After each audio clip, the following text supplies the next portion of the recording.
اللهم صل على محمد وآل محمد. بسم الله الرحمن الرحيم. الحمد لله وكفى وسلام على عباده الذين اصطفى.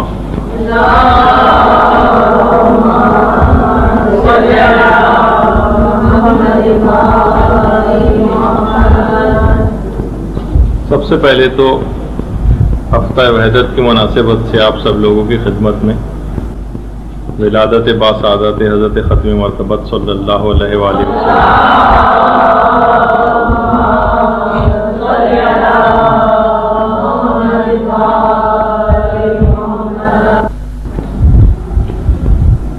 گفتگو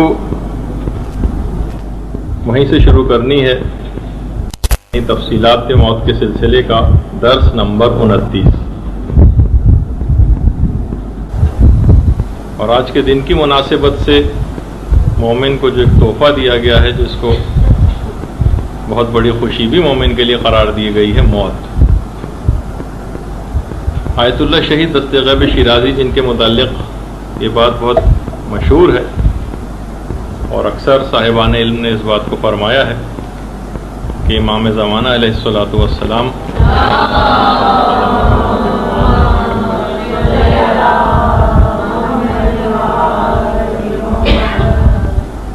نے ایک شخص کو کہا تھا کہ جب بھی تمہیں کوئی کام درپیش ہو، شیراز میں میرا ایک نمائندہ ہے جس کا نام عبدالحسین دستغیب، اس کے پاس تم چلے جانا اور جو بھی تمہاری حاجت ہے اس حاجت کو تم پورا کر لینا.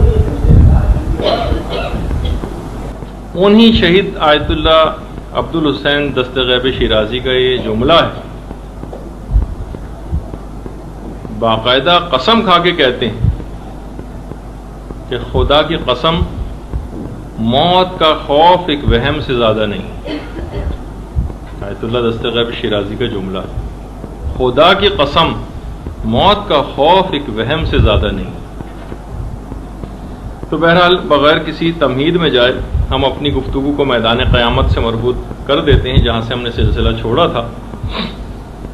میدان قیامت میں چند ایک لوگ کس انداز سے ہوں گے اور کون کون سی نیکیاں کون سے فائدے پہنچا رہی ہوں گی اس کا ہم پچھلی دفعہ 28ویں گفتگو میں ذکر کر رہے تھے.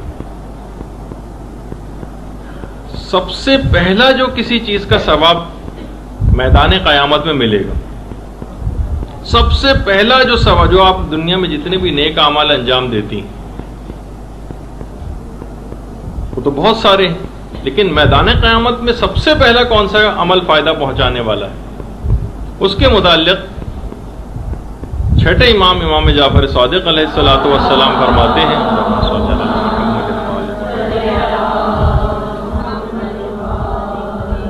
کہ میرے والد گرامی امام محمد باقر علیہ السلام کا یہ ارشاد ہے کہ سب سے پہلا ثواب پہنچانے والا اور فائدہ پہنچانے والا عمل میدان قیامت میں صدقۃ الماء ہے. پانی پلانے کا صدقہ، پانی پلانے کا ثواب.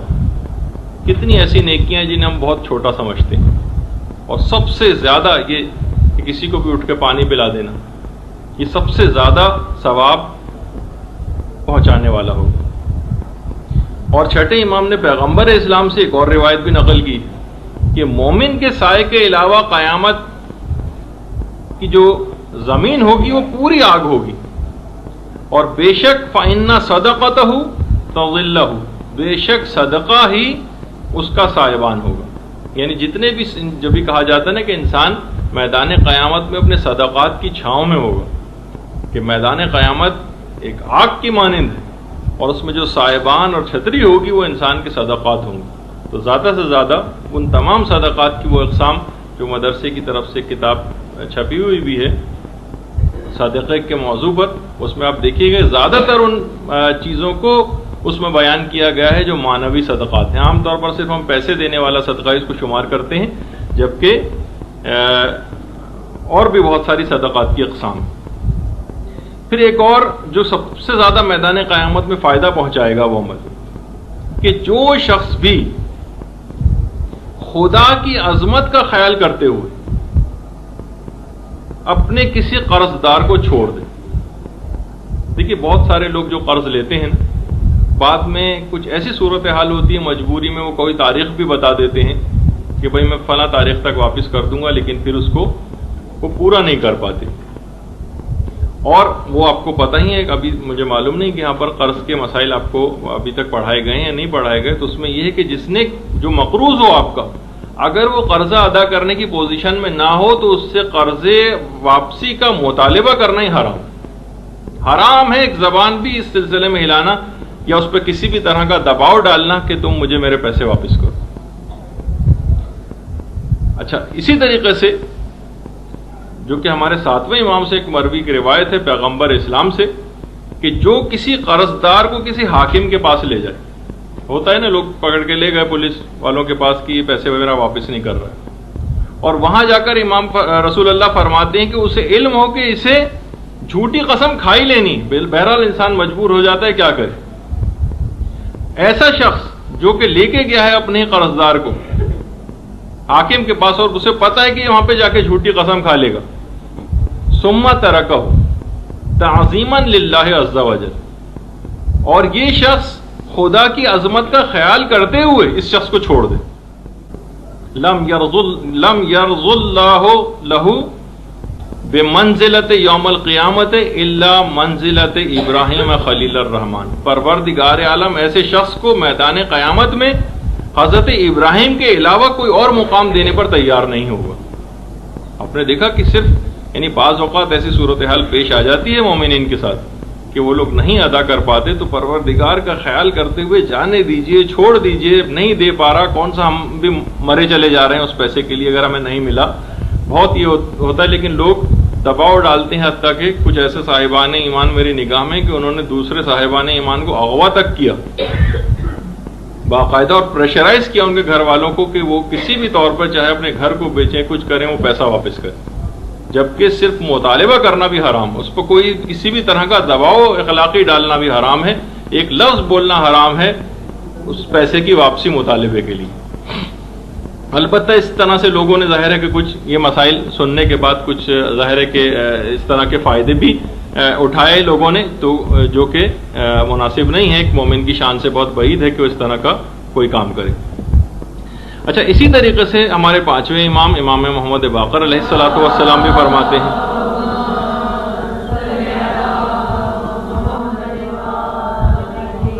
کہ کچھ لوگ میدان قیامت میں منور چہروں کے ساتھ عرش کے سائے میں بیٹھے ہوئے ہوں گے. دیکھیے وہاں کی زمین کے متعلق یہی نا کہ پسینے سے لوگ شرابور ہوں گے، زمین تپ رہی ہوگی، اور کچھ لوگ بڑے اطمینان سے منور چہروں کے ساتھ خدا کے عرش کے سائے میں بیٹھے ہوئے ہوں گے. نورانی لباس انہوں نے زیبتن کیے ہوں گے، نورانی کرسیوں پر یہ لوگ بیٹھے ہوں گے. ان کو دیکھ کر لوگ یہ کہیں گے جو اور اہل محشر ہیں، ہؤلاء الانبیاء، یہ تو یقیناً انبیاء لگتے ہیں. ایک آسمان سے ایک منادی ندا دے گا، ان لیس ہؤلاء الانبیاء، نہیں یہ لوگ انبیاء نہیں. فیقولون، پھر لوگ کہیں گے، ہؤلاء الشہداء، یہ تو شہداء لگتے ہیں. جواب آئے گا، ان لیس ہؤلاء الشہداء ولکن ہؤلاء قوم، یہ شہداء بھی نہیں بلکہ یہ وہ قوم ہیں کہ جو کہ مومنین سے نرمی کیا کرتے تھے، اور جب کوئی تنگ دست مقروض ان کے پاس آتا تھا تو اس سے کہتے تھے، اس کو مہلت دیتے تھے اور اس سے کہتے تھے کوئی بات نہیں، جب تم ادا کرنے پر قادر ہوں گے اس وقت تم اس کو ادا کر دینا، اس وقت اس کو ادا کر دینا. تو کبھی عام زندگی میں بہت ساری دیکھیے ایسی چیزیں آ جاتی ہیں کہ پروردگار کا خیال کرتے ہوئے انسان اب اس نیکی کو کر جائے، وہ دیکھے گا کہ میدان قیامت اس کو کتنا زیادہ ثواب اور فائدہ ملے گا. اور جب ہی چھٹے امام جملہ ارشاد فرماتے تھے کہ کسی بھی مومن سے نیکی کرنا بالکل ہی ایسی ہے جیسے رسول خدا کے ساتھ نیکی کرنا. یعنی جو آپ کسی مومن یا مومنہ سے نیکی کرنے جا رہی ہیں، یہ ایسے ہی ہے جیسے رسول خدا کے ساتھ آپ نے وہ فعل اور عمل انجام دیا. اسی طریقے سے مثلا چھوٹے چھوٹے بھی اعمال ہیں جو میدان قیامت میں ایسے کام آئیں گے، جیسے کسی بھی مومن کو عطر لگانا، کہ روایات میں کہ قیامت کے دن اس کے ہر بال کے بدلے میں ایک نور اس کو عطا ہوگا. میدان قیامت کی اکثر تفصیلات میں آپ نے سنا تھا کہ وہاں پر تاریکی بھی ہوگی، تو ہر بال کے خدا اس کے ہر بال کے بدلے اس کو ایک نور عطا کرے گا۔ اسی طریقے سے جو اور بھی بہت ساری چیزیں ہوتی ہیں گھروں میں، مثلا دیکھیے بہت ساری دعوتیں ہو جاتی ہیں گھروں میں، مثلا کنڈے وغیرہ ہوتے ہیں، میٹھا پکتا ہے۔ روایات میں ملتا ہے کہ داؤد رقی چھٹے امام کے ایک صحابی تھے، ان کی بیوی رباب نے ایک دفعہ کھجور کا حلوہ بنایا، اور وہ کھجور کا حلوہ بنا کے داؤد رقی کی زوجہ نے چھٹے امام کی خدمت میں روانہ کیا۔ چھٹے امام نے خود بھی اس کھجور کے حلوے کو کھایا اور اپنے صحابہ کو بھی وہ کھلایا، اور اس کے بعد پھر چھٹے امام نے ایک جملہ ارشاد فرمایا، من لقم مؤمنا لقمۃ حلاوۃ، جو کسی بھی مومن کا منہ میٹھا کرائے گا، خدا اس روز قیامت کی تلخی اور کڑواہٹ کو اس سے دور کر دے گا۔ یہ صرف یہ دیکھیے اتنے سے چھوٹے چھوٹے جو ہمارے دماغ میں بھی نہیں آتا کہ اس حلوہ کھلانے کا کسی کو کوئی ثواب ہوگا۔ تو من لقم مؤمنا لقمۃ حلاوۃ، یعنی ایک لقمہ بھی کسی میٹھی چیز کا کوئی کسی کو کھلا دے گا تو پروردگار روز قیامت کی تلخی اور کڑواہٹ کو اس سے دور کر دے گا۔ اچھا، اسی طریقے سے دیکھیے بہت سارے سورے بھی ایسے ہیں، بہت سارے سورے کہ جب ان کی تلاوت کا اکثر ثواب اور فائدہ ملتا بھی ہے تو لوگ سر پہ نظر کر کے آگے بڑھ جاتے ہیں۔ مثلا جیسے میں یہ دو سورے کہوں، سورہ بقرہ اور سورہ آل عمران، باقاعدہ چھٹے امام یہ جملہ ارشاد فرماتے ہیں کہ یہ جو دو سورے ہوں گے یہ اس پر میدان قیامت میں کسی بادل اور صائبان کی طرح سے سایہ کیے ہوں گے، جو جس نے بھی ان سوروں کی تلاوت کی ہوگی، بادل اور صائبان کی طرح سے، مثل غمامتین اور مثل الغیابتین۔ غمامہ عربی میں کہتے ہیں بادل کو، جس طرح سے بادل سایہ کیے ہوتے ہیں اس طرح سے سایہ کیے ہوں گے، اور مثل الغیابتین، جس طریقے سے امبریلا یہ جو چھتری سایہ کی ہوتی اس طرح سے اس کے اوپر سایہ کیے ہوں گے۔ اور ایک تیسرا سورہ بھی ہے جو کہ بہت زیادہ میدان قیامت میں ثواب اور فائدہ پہنچانے والا ہے، وہ ہے سورہ دخان، حام میم دخان، جو کہ آپ شب قدر میں بھی تلاوت کرتی ہیں۔ اس کے متعلق جی ہاں ملتا ہے کہ جو شخص بھی سورہ دخان کی تلاوت کرنے والا ہوگا پابندی سے، ذرا کثرت کے ساتھ، تو میدان قیامت میں یہ امان یافتہ لوگوں میں مشہور ہوگا، یعنی جن کو پہلے سے امان دے دی گئی، اب تو یہ ٹھاٹ سے میدان قیامت کا صرف فقط نظارہ کریں گے اور ان کو کوئی سختی میدان قیامت کی برداشت نہ کرنی پڑے گی۔ ایک بات میں آپ کی خدمت میں عرض کر دوں، بہت سے علماء کے حوالے سے مجھ تک پہنچی تو ہے، اگرچہ اس کی 100% تو تصدیق نہیں ہوئی ہے، لیکن بہرحال سورہ دخان کی فضیلت میں کہ ابھی تھوڑے دن پہلے ڈینگی فیور بہت چلا تھا، تو اس سے بچاؤ کے لیے کچھ علماء کی طرف سے بات آئی تھی کہ اس کے لیے سورہ دخان پڑھا جائے، سورہ دخان ڈینگی فیور سے بچنے کے لیے۔ شاید اس کی ایک وجہ یہ بھی کہ دخان دھوئیں کو کہتے ہیں اور دھوئیں کے ذریعے سارے مچھر بھی مارے جاتے ہیں، لیکن یہ تو میں نے ذاتی طور پر قیاس کیا ہے، لیکن بہرحال کہ ان علماء کی طرف سے یہ بات بھی بہرحال آئی۔ تو امان یافتہ لوگوں میں وہ شخص مشہور ہوگا اور پروردگار اپنے عرش کے سائے میں اس کو جگہ دے گا جو بھی سورہ دخان کی تلاوت کرنے والا ہوگا۔ اچھا، اسی طریقے سے سوروں کے اندر سورہ واقعہ بھی ہے۔ بس یہ چند ایک باتیں بتا کے ہم آج کا جو ہمارا موضوع بحث ہوگا، نامہ اعمال کا کھولا جانا، کہ کس طرح سے کھولا جائے گا اور کیا کیفیات اس کی ہوں گی، اس پہ ہماری گفتگو ہوگی، لیکن چند ایک باتیں۔ سورہ واقعہ بھی، سورہ واقعہ کے متعلق ہے کہ جو شخص بھی سونے سے پہلے سورہ واقعہ کی تلاوت کرنے کا عادی ہوگا، 5ویں امام جملہ ارشاد فرماتے ہیں کہ اس کا چہرہ مثل 14ویں کے چاند کے چمک رہا ہوگا، اس حال میں وہ اپنے پروردگار عالم سے ملاقات کرے گا میدان قیامت میں، کہ اس کا چہرہ 14ویں کے چاند کی طرح سے چمک رہا ہوگا۔ تو 2 سورے، تیسرا حامیم دخان اور چوتھا سورہ واقعہ۔ 5واں ہے سورہ والنازعات غرقا والناشطات نشطا، جو آپ کو اچھی طرح سے یاد بھی ہوگا۔ 6 امام یہ فرماتے ہیں کہ جو شخص بھی سورہ نازعات کی تلاوت کرنے والا ہوگا، یہ سیراب ہی مرے گا، سیراب ہی اٹھایا جائے گا اور سیراب ہی جنت میں داخل ہوگا۔ میدان قیامت کی جو سختی پیاس وغیرہ کی ہے وہ اس سے بالکل دور ہو جائے گی جو بھی شخص سورہ والنازعات کی تلاوت کرنے والا ہوگا۔ اچھا، اسی طریقے سے چھٹے امام نے ایک سورہ اور بتایا ہے، اور وہ اتنا بڑا سورہ بھی نہیں ہے، اور فرماتے ہیں جو شخص بھی اپنی واجب نمازوں میں سورہ بروج کی تلاوت کرے گا، وَالسَّمَاءِ ذَاتِ الْبُرُوجِ، فرماتے ہیں یہ جو سورہ ہے نا، یہ جو ہے مختلف روایت میں بات آئی ہے کہ یہ پیغمبروں کا سورہ ہے، اور جو شخص بھی سورہ بروج کی تلاوت کرنے والا ہوگا اس کا حشر میدان قیامت میں پیغمبروں کے ساتھ ہوگا، پیغمبروں کے ساتھ اس شخص کو رکھا جائے گا، پیغمبروں اور صالحین کے ساتھ۔ اچھا، اس میں ایک بات ابھی آ رہی ہے اور بہت سے لوگوں کے دماغ میں سوال بھی اٹھتا ہے کہ ہمیں مثلا بہت سے سورہ یاد نہیں ہیں، اور ابھی آگے چل کے گفتگو میں کچھ ایسے سوروں کی بات چیت آئے گی بھی، ذکر ہوگا کہ جس میں جو ذرا سورے نسبتاً بڑھے، تو پھر یہ سوال ہوتا ہے کہ کیا ہم واجب نمازوں میں اپنے ہاتھ میں قرآن اٹھا کر ان سوروں کی تلاوت کر سکتے ہیں؟ تو جواب یہ ہے کہ جی ہاں کر سکتے ہیں، البتہ ثواب نسبتاً کم ملے گا، کیونکہ کوئی بھی چیز نماز میں دیکھ کر پڑھنے کا ثواب کم ہے، اور بہرحال جو چھوٹے سورے ہیں ان پہ بھی اختصار کر کے جو ہم کو زبانی یاد ہو، جو ہمیں زبانی یاد ہو وہ اگر پڑھیں تو بہرحال پھر بھی ثواب زیادہ ہے، لیکن کچھ اس طرح کے ثواب لینے کے لیے بھی، جیسے کہ یہی سورہ بروج کے متعلق ہے کہ جو واجب نمازوں میں اس کو پڑھے گا تو اس کا حشر پیغمبروں کے ساتھ ہوگا میدان قیامت میں۔ اسی طریقے سے چھٹے امام نے سورہ فجر کے متعلق بھی کہا کہ جو شخص بھی سورے کو اپنی واجب اور مستحب نمازوں میں پڑھے گا، اپنی واجب اور مستحب نمازوں میں پڑھے گا،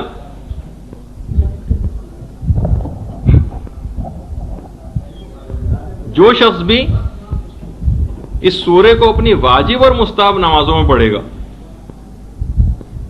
وہ حسین ابن علی کے ساتھ میدان قیامت میں اٹھایا جائے گا۔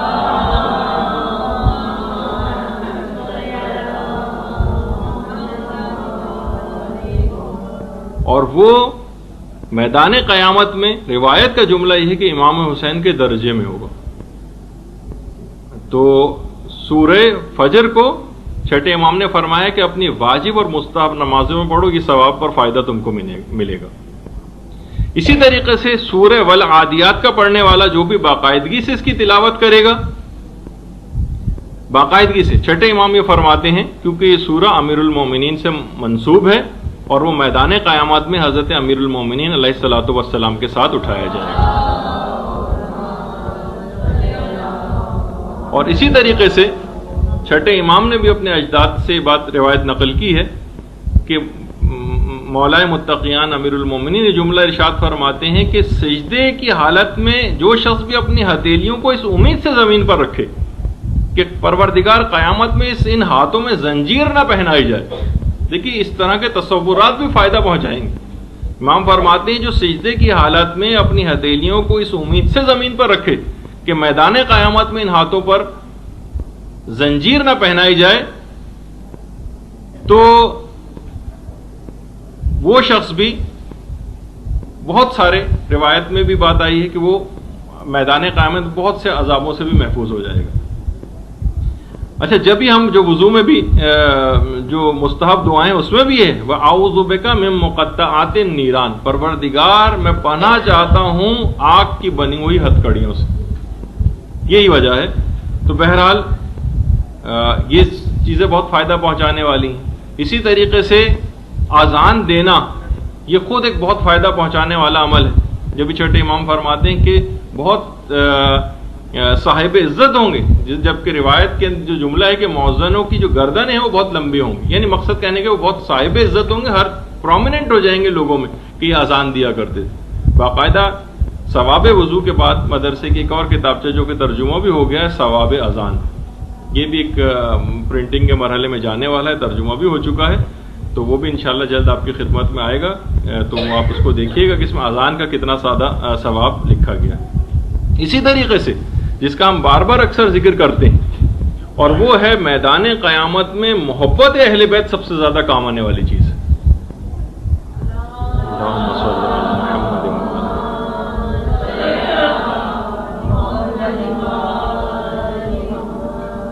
دیکھیے قصص العلماء میں علامہ تنکابینی نے ایک واقعہ لکھا ہے۔ ویسے قصص العلماء کا جو اردو ترجمہ ہوا ہے، اور بہت ایک خوش آئند اتفاق یہ ہے کہ ہمارے ہی مدرسے کی جو بچوں کی جو پرنسپل ہیں ملکہ خاتون کاظمی، انہوں نے اس کا ترجمہ کیا ہے اور یہاں پہ بھی غالباً لائبریری میں بھی دستیاب ہوگا، آپ ضرور اس کو لے کے پڑھیے گا۔ اس میں ایک بیمار مومن کا ایک بڑا تفصیلی خواب ذکر ہوا ہے۔ خواب میں اس مومن نے یہ دیکھا، علامہ تنکابینی نے لکھا ہے کہ قیامت برپا ہو گئی ہے اور اس کو جہنم میں جانے کا حکم صادر فرمایا جا چکا ہے۔ اس نے جاتے جاتے فرشتوں سے درخواست کی کہ میں پیغمبر اسلام سے اور مولا کائنات سے شفاعت کی درخواست کرنا چاہتا ہوں۔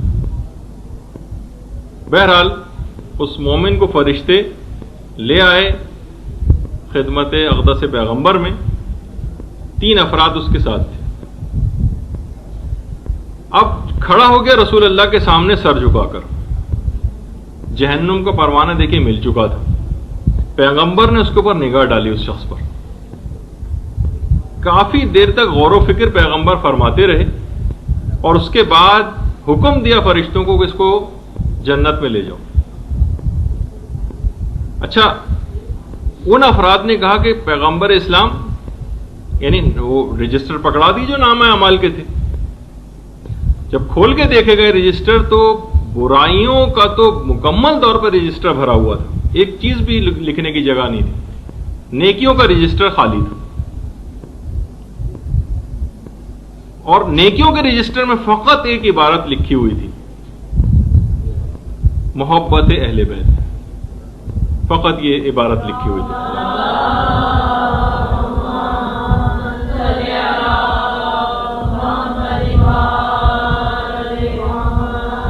پیغمبر اسلام نے رجسٹر بند کیا اور اس کے بعد اس کو جنت میں جانے کا حکم دیا تو فرشتوں نے کہا پیغمبر اسلام آپ نے دیکھ لیا ہے اس کا نامہ اعمال؟ اب جب دوبارہ رجسٹر کھول کے دیکھے گئے تو برائیوں کا تمام رجسٹر خالی ہو چکا تھا اور نیکیوں کا مکمل طور پر بھر چکا تھا، اور ایک نیکی بھی لکھنے کی مزید گنجائش نہیں تھی۔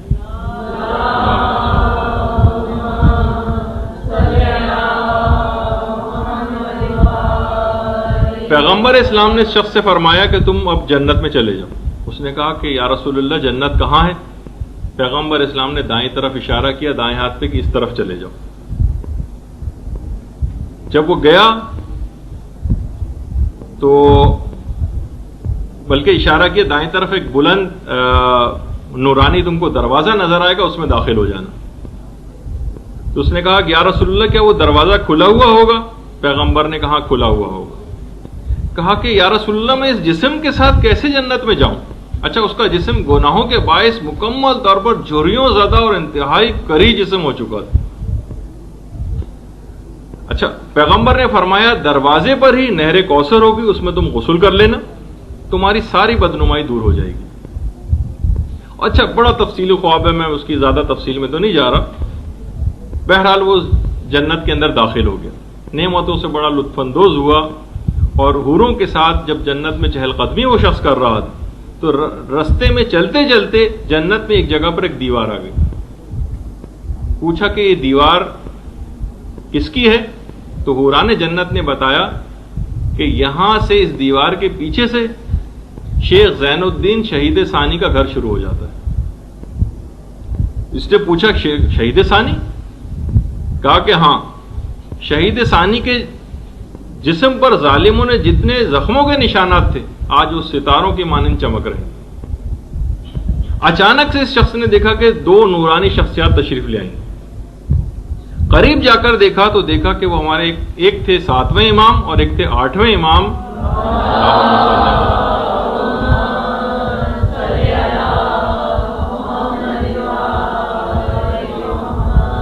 اس نے سلام کیا دونوں ائمہ کو، دونوں ائمہ نے سلام کا جواب دیا اور اس کو مبارکباد دی کہ پروردگار عالم نے تم پر سے عذاب کو دور کیا ہے، کتنی نعمتیں پروردگار نے تم کو عطا کی۔ اس کے بعد اچانک سے اس کی آنکھ کھل گئی، دیکھا کہ جسم پسینے میں شرابور تھا اور بیماری کا دور دور تک نام و نشان نہیں تھا۔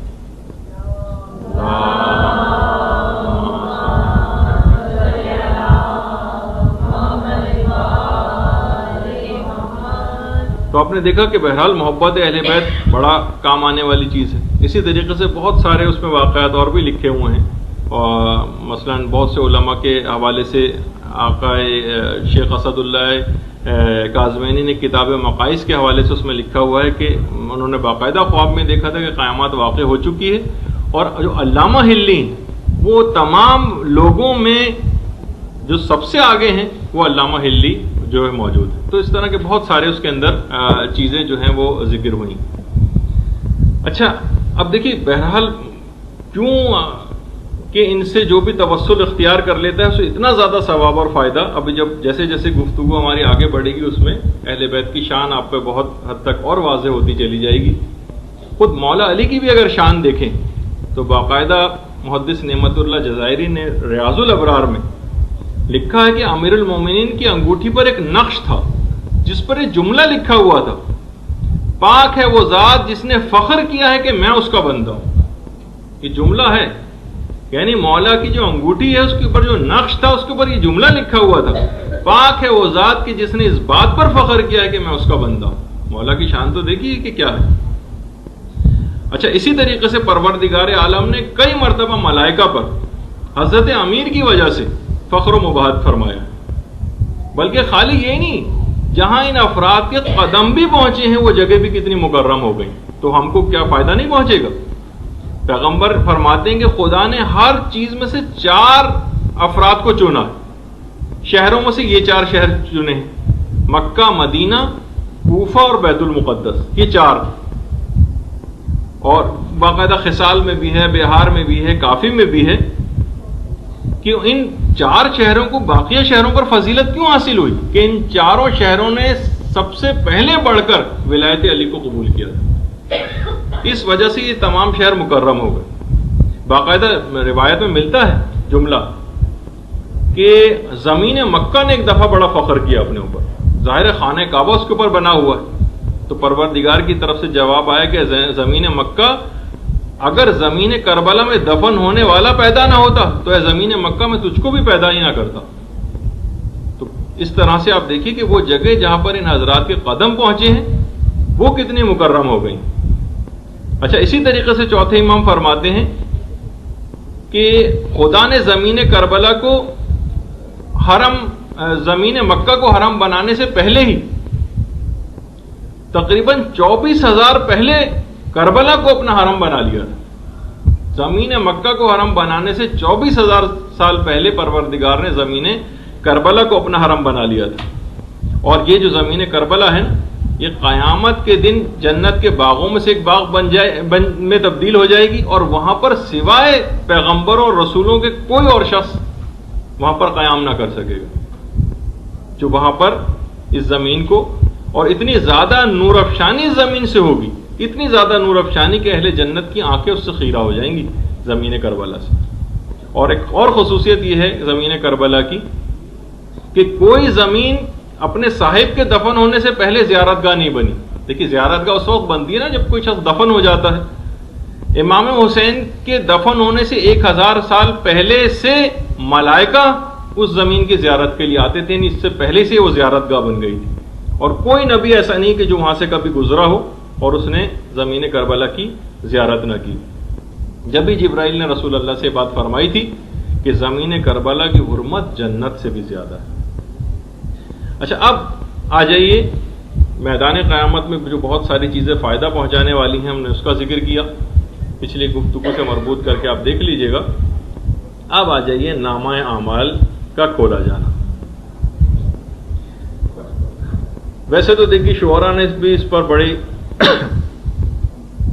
خامہ فرسائی کی ہے. غالب تو یہاں تک کہہ گئے پکڑے جاتے ہیں فرشتوں کے لکھے پہ ناحق، آدمی کوئی ہمارا دم تحریر بھی تھا. اچھا یہ جو نامہ اعمال کھولا جائے گا، اب ہماری اس موضوع پہ گفتگو شروع ہو رہی. دیکھیے اس دنیا میں نامہ اعمال کو لکھتا کون ہے؟ دیکھیے جیسے ہی کوئی بندہ گناہ کرتا ہے تو 2 فرشتے ہیں، ایک کا نام ہے رقیب، ایک کا نام ہے عتید. رے قاف یہ بے، رقیب ایک فرشتے کا نام ہے، دوسرا ہے عتید، عین تے یہ دال.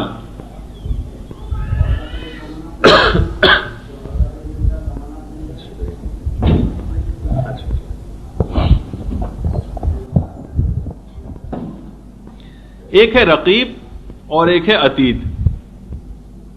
تو بندہ جب بھی کبھی کوئی برائی کرتا ہے تو رقیب عتید سے کہتا ہے کہ اس کو کچھ مہلت دو، فوراً اس کے گناہ کو نہ لکھو. 7 گھنٹے تک مومن کو مہلت دی جاتی، اور اگر 7 گھنٹے کے اندر اس نے توبہ کر لی تو پھر وہ گناہ نہیں لکھا جاتا، معاف ہو جاتا ہے. اور اگر 7 گھنٹے بعد بھی اس مومن نے توبہ نہیں کی تو فرشتے ایک دوسرے کو مخاطب کر کے کہتے ہیں کہ یہ شخص اپنے رب سے کوئی حیا نہیں کرتا، اب اس کے گناہ کو لکھ دو. لہٰذا پھر اس کے گناہ کو لکھ دیا جاتا. باقاعدہ اصول کافی میں تو ایک حدیث ہے، توبہ ہے اس شخص کے لیے. دیکھیے 2 معنوں میں استعمال ہوتا ہے روایت میں جو لفظ آیا ہے، ایک تو خوش قسمتی کے معنوں میں استعمال ہوتا ہے، خوش قسمت ہے وہ شخص، لیکن توبہ جنت کے ایک درخت کا نام بھی. توبہ ہے اس شخص کے لیے جو قیامت کے دن ہر گناہ کے نیچے یہ لکھا ہوا پائے کہ اس نے توبہ کر لی تھی. 7 گھنٹے تک اس کے گناہ نہیں لکھے جاتے نامہ اعمال میں، پھر جب 7 گھنٹے میں بھی اس نے اگر توبہ نہ کی تو پھر اس کا وہ گناہ لکھ لیا جاتا ہے. باقاعدہ شیخ صدوق نے اعتقادیہ میں لکھا ہے کہ مولا متقیان ایک دفعہ گزر رہے تھے تو دیکھا کہ کچھ نوجوان ہیں کہ جو کہ بہت لغو قسم کے ہنسی مذاق میں مصروف ہیں. مولانا نے کہا کہ کیا تم اس بات کو پسند کرتے ہو کہ تمہارے نامہ اعمال میں یہ سب باتیں لکھی جائیں؟ وہ کہنے لگے مولا کیا ہے ہماری اس طرح کا عام سا مذاق جو ہم کر رہے ہیں یہ بھی لکھا جائے گا؟ مولا متقیان نے فرمایا ہاں یہ بھی لکھا جائے گا، بلکہ جو تم سانس لیتے ہو یہ بھی لکھا جاتا ہے نامہ اعمال میں. بلکہ بہت ساری روایت میں یہاں تک ہے کہ جو پھونک کوئی شخص مارتا ہے وہ بھی نامہ اعمال میں لکھی جاتی ہے. اچھا یہ تو نامہ اعمال کو عام جب انسان زندہ ہوتا ہے تو یہ 2 فرشتے رقیب و عتید لکھتے ہیں.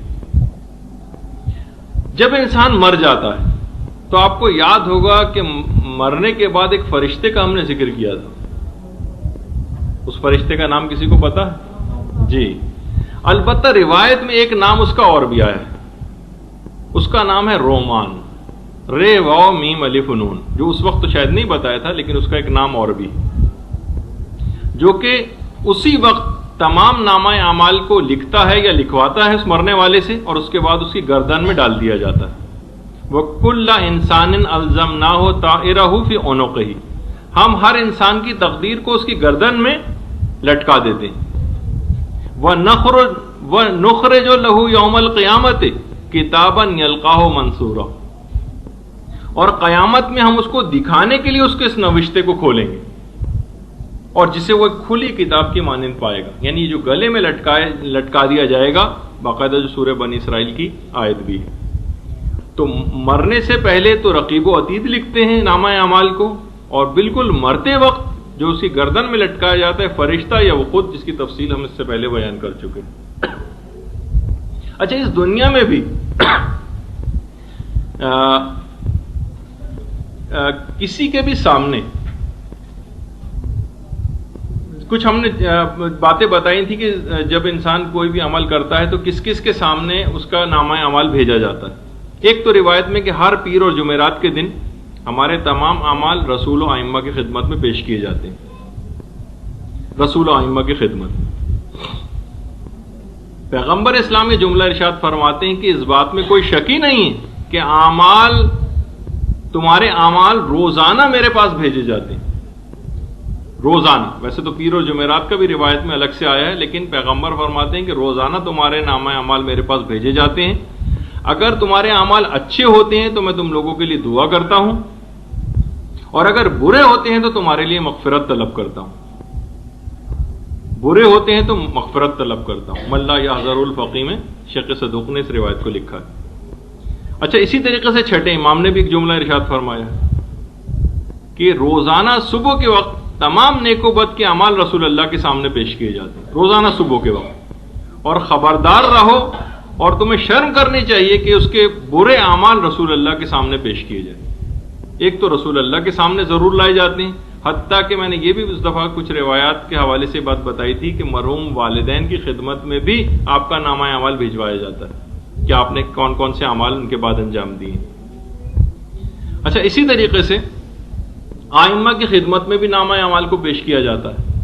داؤد رقی جن کی بیوی رباب کے حوالے سے کھجور کے حلوے کا واقعہ بھی آپ نے سنا، یہی داؤد رقی کہتے ہیں کہ ایک دفعہ میں چھٹے امام کی خدمت میں پہنچا تو چھٹے امام نے پہل کرتے ہوئے گفتگو میں مجھ سے فرمایا، اے داؤد، جمعرات کے دن تمہارے اعمال میرے پاس لائے گئے تھے.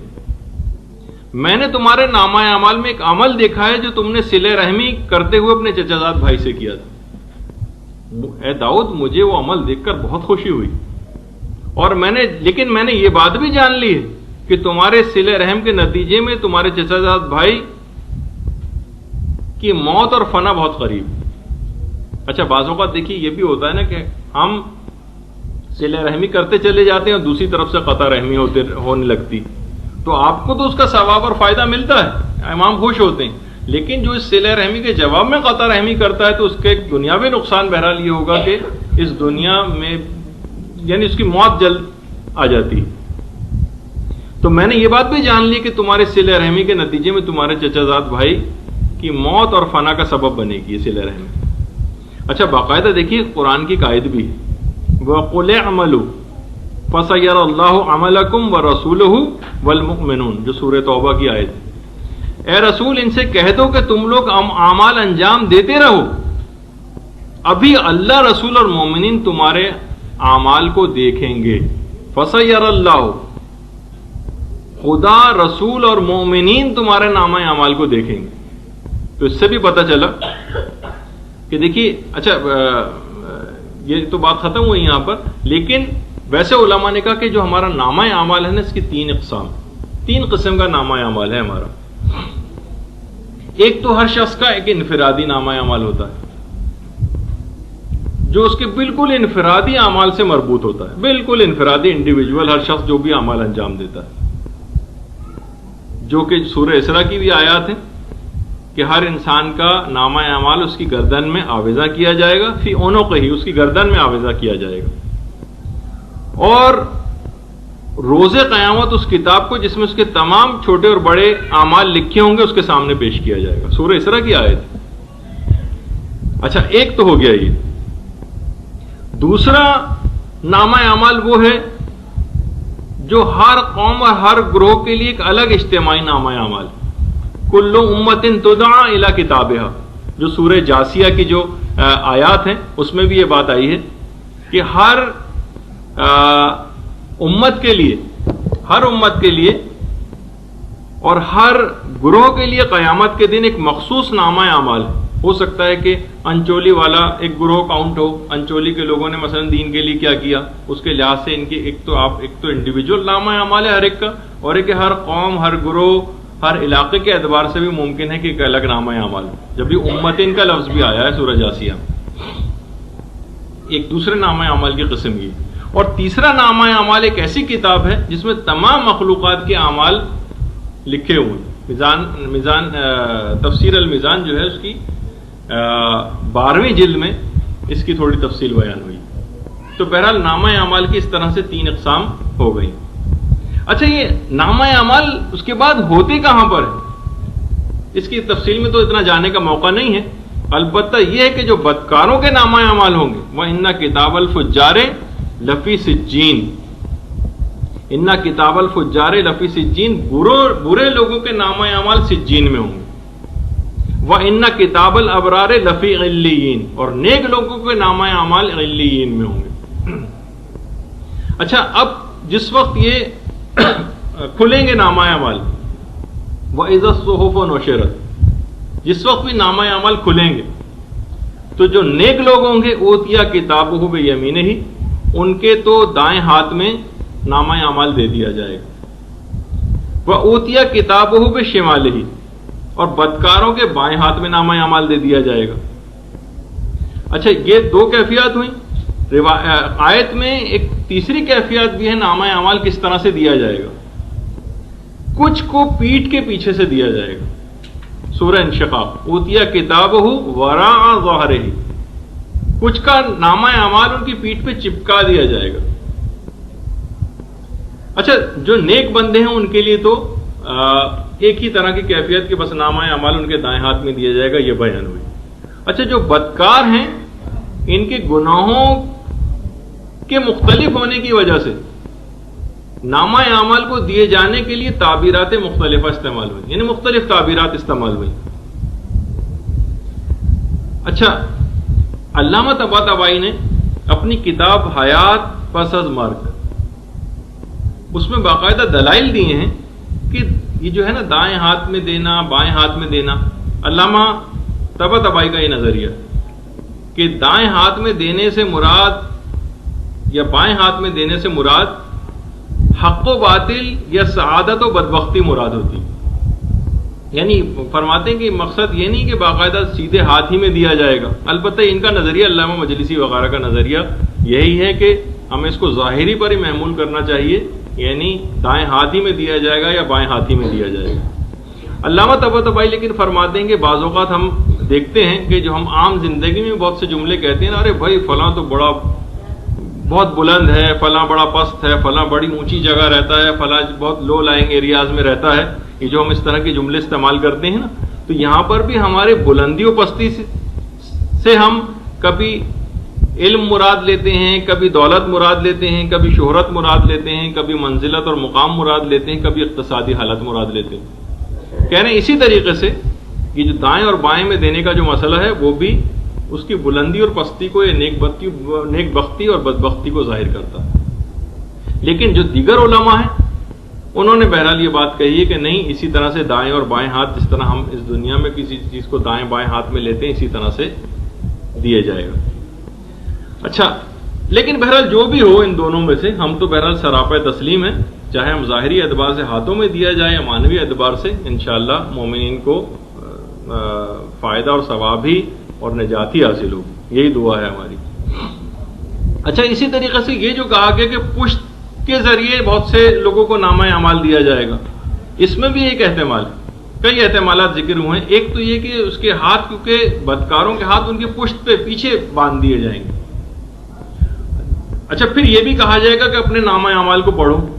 اب جب ہاتھ پشت پہ بندے ہوئے نامہ اعمال پشت کی طرف سے دیا گیا ہے تو اب اس کے سر کو پیچھے کی طرف گھمایا جائے گا، یہ ہے ایک احتمال، تاکہ وہ اس کو پڑھ سکے۔ دوسرا احتمال یہ ہے کہ اس کے سامنے سے ہاتھوں کو اس کے سینے میں سے داخل کر کے پیچھے نکالا جائے گا اور اس کے سر کو گھمایا جائے گا کہ اب اپنا نامہ اعمال پڑھو۔ وَأَمَّا مَنْ أُوتِيَ كِتَابَهُ وَرَاءَ ظَهْرِهِ فَسَوْفَ يَدْعُو ثُبُورًا وَيَصْلَىٰ سَعِيرًا، جس کا بھی نامہ اعمال پشت کی طرف سے دیا جائے گا وہ ضرور موت کو پکارے گا، موت مانگے گا اور دہکتی ہوئی آگ میں داخل ہوگا، باقاعدہ سورہ انشقاق کی جو آیات ہے۔ اچھا اب یہ بھی ہے آیات میں کہ جو نامہ اعمال ہے نا یہ خود بھی بولے گا، جیسی نامہ اعمال مومن کے ہاتھ میں آئے گا یا میدان قیامت میں جو افراد ہوں گے یہ خود بولے گا، ھذا کتابنا ینطق علیکم بالحق، ہماری یہ کتاب یعنی جو تمہارا نامہ اعمال ہے تمہارے مقابلے میں ٹھیک ٹھیک بولے گی۔ اِنَّا كُنَّا تَسْتَنسِخُ مَا كُنْتُمْ تَعْمَلُونَ، جو کچھ تم کرتے تھے وہ ہم لکھواتے جاتے تھے، جو کچھ تم کرتے تھے۔ اب اس سے کہا جائے گا پڑھو، اب ہر شخص کے ہاتھ میں نامہ اعمال آ جائے گا اور اس سے کہا جائے گا پڑھو، اقرا کتابک، اپنا نامہ اعمال پڑھو، کفا بنفسک اليوم علیک حسیبا، اپنا نامہ اعمال خود پڑھو، آج اپنا حساب لینے کے لیے تم خود ہی بہت کافی ہو۔ دیکھیے کس طرح سے نامہ اعمال کے متعلق قرآنی آیات جو ہے وہ چل رہی، اور مومن تو اس کی تو کیا شان ہوگی، وہ تو ملتے ہی خوش ہو جائے گا، نامہ اعمال جیسے ہی ہاتھ میں اس کے آئے گا وہ اسے پڑھے گا اور لذت حاصل کرتا جائے گا۔ جو سورہ حاقہ کی آیات کہے گا لوگوں آؤ، سورہ حاقہ میں لوگوں آؤ آؤ اور میرا نامہ اعمال پڑھو، ہماری نیکیاں دیکھو، خوشی سے پھولے نہیں سمائے گا جب اس کے نامہ اعمال اس کے دائیں ہاتھ میں دیا جائے گا۔ اچھا جو بدکار ہوں گے ان کا بھی ری ایکشن، غم و حسرت میں نامہ اعمال کو دیکھتے ہی ڈوب جائیں گے، فریاد کریں گے اے کاش یہ نامہ اعمال ہم کو نہ دکھایا گیا ہوتا، کاش میں شک و شبے کی حالت ہی میں رہتا، بے خبر رہتا، کم سے کم ایک امید کی کرن تو باقی رہتی۔ وائے ہو ہم پر کہ مال و دولت، جاؤ حشم، حکومت و سلطنت نے بھی ہمیں نجات نہ پہنچائی۔ مجرمین چیخ اٹھیں گے اپنے نامہ اعمال کو دیکھ کر، وَيَقُولُونَ يَا وَيْلَتَنَا، ہائے ہماری کمبختی، ہائے ہماری کمبختی، مال حاضل کتاب لا یغادر صغیرۃ ولا کبیرۃ الا احصاها، یہ کیسی تحریر ہے کہ کوئی چھوٹی بڑی حرکت ہماری اس نے نہیں چھوڑی جو اس کتاب کے اندر نہ لکھ دی گئی۔ وَتُرَى كُلَّ أُمَّةٍ جَاثِيَةً، تم ہر گروہ کو اس وقت گھٹنوں کے بل گرا ہوا پاؤ گے۔ كُلُّ أُمَّةٍ تُدْعَىٰ إِلَىٰ كِتَابِهَا، اور ہر گروہ کو پکارا جائے گا آؤ اور اپنا نامہ اعمال دیکھو۔ اب اس کے بعد سب لوگ آئیں گے اور اپنا نامہ اعمال دیکھیں گے۔ وَكُلُّ شَيْءٍ فَعَلُوهُ فِي الزُّبُرِ، جو انہوں نے کیا تھا وہ سب کا سب ان کے نامہ اعمال میں درج ہوگا، اور ہر چھوٹی اور بڑی چیز جو ہوگی وہ اس کے اندر لکھی ہوگی۔ اچھا، جو نیک لوگ ہوں گے ان کے لیے تو بہت خوش ہوں گے، کیونکہ نامہ اعمال ان کا دائیں ہاتھ میں دیا گیا اور ان کا نہایت آسانی کے ساتھ حساب کتاب لیا جائے گا۔ جیسے ہی ان کا نامہ اعمال دائیں ہاتھ میں دیا جائے گا، وَيَنْقَلِبُ إِلَىٰ أَهْلِهِ مَسْرُورًا، اور وہ اپنے اہل و عیال اور گھر والوں کی طرف بہت خوش و خرم لوٹ جائے گا، کیونکہ ان کو بھی جا کے اپنا نامہ اعمال دکھائے گا کہ دیکھو میرا نامہ اعمال کتنا خوبصورت اور بہترین۔ جبکہ گناہگار فقط کاش اور کاش، افسوس افسوس، ہائے میری کمبختی، ہائے میری کمبختی، یہ نعرے لگا رہے ہوں۔ حلق انی سلطانیہ، دنیا میں اس قدر میں قدرت و سلطنت کا مالک تھا کہ آج کوئی چیز میرے کام نہیں آ رہی، اور تمام کی تمام چیزیں بالکل برباد اور بیکار چلی گئی، اور آج کے دن کے لیے میں نے افسوس کوئی ذخیرہ نہیں کیا تھا۔ جیسے جیسے وہ اپنے نامہ اعمال کو پڑھتا جائے گا، اس روایات میں ملتا ہے کہ اس کے تمام جوڑ و بند الگ ہوتے جائیں گے، آنکھوں سے گندگی اور خون جاری ہو جائے گا گناہگاروں کو۔ اچھا، اب لکھا کیا ہوگا، کیا چیز پڑھے گا وہ؟ اچھا، اب دیکھیے دو طرح کے نامہ اعمال لکھے ہوں گے، دو طرح کے۔ ایک تو وہ نامہ اعمال اس کے گناہ میں لکھے ہوں گے جو انجام دینے کی فکر میں تھا، باقاعدہ علماء نے دلائل دیے ہیں اس کے کہ جو انجام دینے کی فکر میں تھا وہ بھی لکھے ہوں گے نامہ اعمال، جو سورہ آل عمران کی 183 آیت ہے کہ پروردگار پیغمبر اسلام کے زمانے کی یہودیوں سے مخاطب کر کے کہتا ہے کہ تم نے گزشتہ پیغمبروں یحییٰ و زکریا کو کیوں قتل کر ڈالا؟ چھٹے امام یہ فرماتے ہیں کہ رسول اللہ کے دور کے یہودیوں میں اور یحییٰ و زکریا کے جو قتل میں جو یہودی شریک تھے ان میں 500 سال کا فاصلہ تھا، لیکن کیونکہ یہ یہودی دل سے اپنے آباء و اجداد کے اس فعل کے اوپر انبیاء کے قتل پر راضی تھے، اس وجہ سے پیغمبر اسلام کے زمانے کی یہودیوں سے خطاب کر کے کہا کہ تم نے کیوں کو قتل کر ڈالا۔ اس کا مطلب ہے کہ جو بھی دل سے اس چیز پر راضی ہو، چاہے اس نے اس گناہ کو یا نیکی کو انجام نہ بھی دیا ہو، تب بھی وہ اس کے نامہ اعمال میں ضرور لکھی جائے گی۔ اچھا، اسی طریقے سے دوسری دلیل بھی دی جاتی ہے، اور وہ ہے ناقہ صالح کی۔ ناقہ صالح کو اگرچہ فقط ایک شخص نے قتل کیا تھا، لیکن خدا نے قرآن میں کیا کہا کہ صالح کے تمام مخالفوں نے اس اونٹ کو مار ڈالا، فعقروها، تمام مخالفوں نے اونٹ کو مار ڈالا، جبکہ فقط ایک شخص نے، کیونکہ لیکن وہ بھی اس کے عمل سے راضی تھے، اگرچہ انہوں نے ناقہ صالح کو قتل نہیں کیا تھا، تب بھی وہ اس گناہ کے اندر شریک رہے، عمل سے راضی تھے۔ جب بھی مولا نہج البلاغہ میں فرماتے ہیں کہ فقط ایک فرد کے عمل سے تمام لوگ عطاب الہی کا شکار ہو گئے، یعنی ایک شخص بس جس نے ناقہ صالح کو قتل کیا تھا۔ اسی طریقے سے جب بھی وہ پیغمبر اسلام صلی اللہ علیہ وآلہ وسلم ارشاد فرماتے ہیں